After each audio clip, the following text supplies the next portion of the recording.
and welcome to Fineshade Woods. My name's Cheryl Joyce and I'm a Recreation Ranger, and I'm here to tell you about two foraging events which we're holding in September. One is on Wednesday the 7th of September from 2 till 4 p.m. and the other is on Sunday the 11th of September from 10 till 12. And so if you want to come along, you can look at our website or in the local paper, and it's going to be £5 per person, and there's also a car parking charge of about £3, but that means you can stay here all day. And there's other things to do. Once you've enjoyed the foraging event, you can go to the cafe, you can visit the RSPB shop, or there's some other shops here too, or maybe even hire a bicycle. We've got some new cycle routes that have just been opened. We've got a nice new play area too, so there's lots and lots to do here. So why would you be interested in coming on a foraging event? Well, although it's sort of become more interesting to a lot of people lately, of course we humans have been doing it for hundreds and hundreds of years. And these days people are a little bit more worried about what they're eating, and they're more interested in the wild stuff, which is definitely good for you because it retains all its vitamins and it's very fresh. You've picked it yourself, you know where it's come from. And so it can have a lot of benefits for you.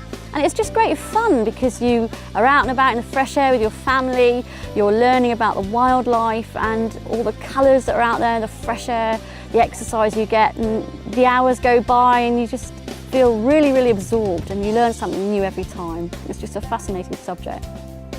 Okay, so here we are and we're going to see what's around here because this is a lovely wild place, so let's have a look. Here we have the hawthorn, which isn't quite ready yet. The berries need to be a lovely bright red colour, sort of blood red colour, which will be in a few weeks' time. And with any sort of berry, the longer you can leave it on the bush, the better, so keep your hands off it as long as possible. And you can take it away and make it into a jelly, which you use with cold meats. And also you can make a fruit leather, where you mix it with sugar and you spread it out and you bake it for a long time. And that's a really good high energy food you can take with you when you're walking out and about in the woods.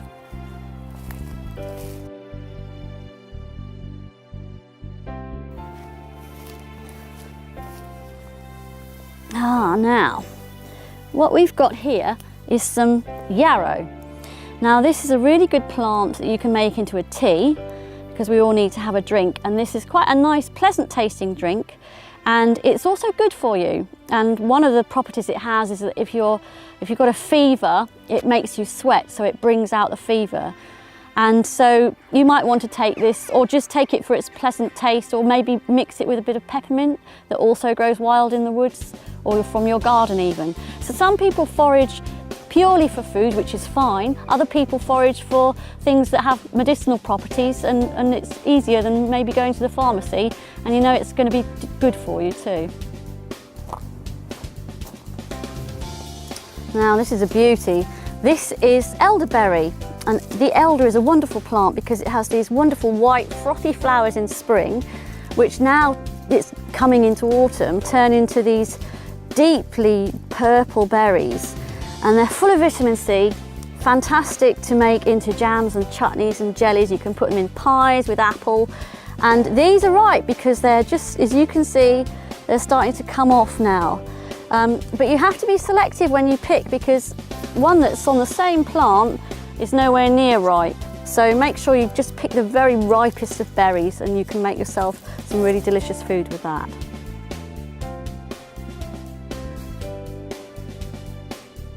Okay, so if you want to come foraging, what do you need to bring with you?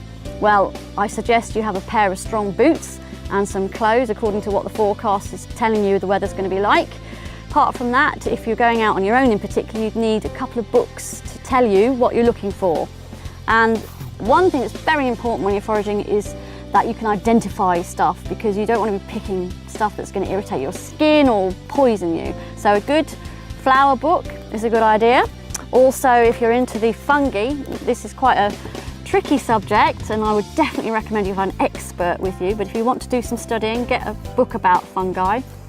And also there's some more books about foraging in particular, and have a look in them because they give you loads of tips about how to find things, what to pick and when, and all that sort of thing.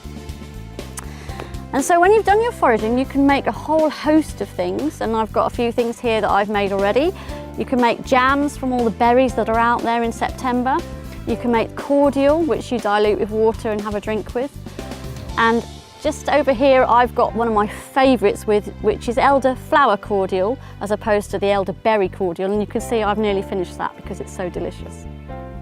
So I hope you found this interesting, and I hope it's inspired you to come out on the events.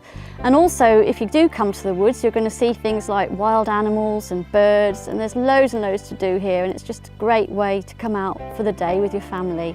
So I look forward to seeing you in September.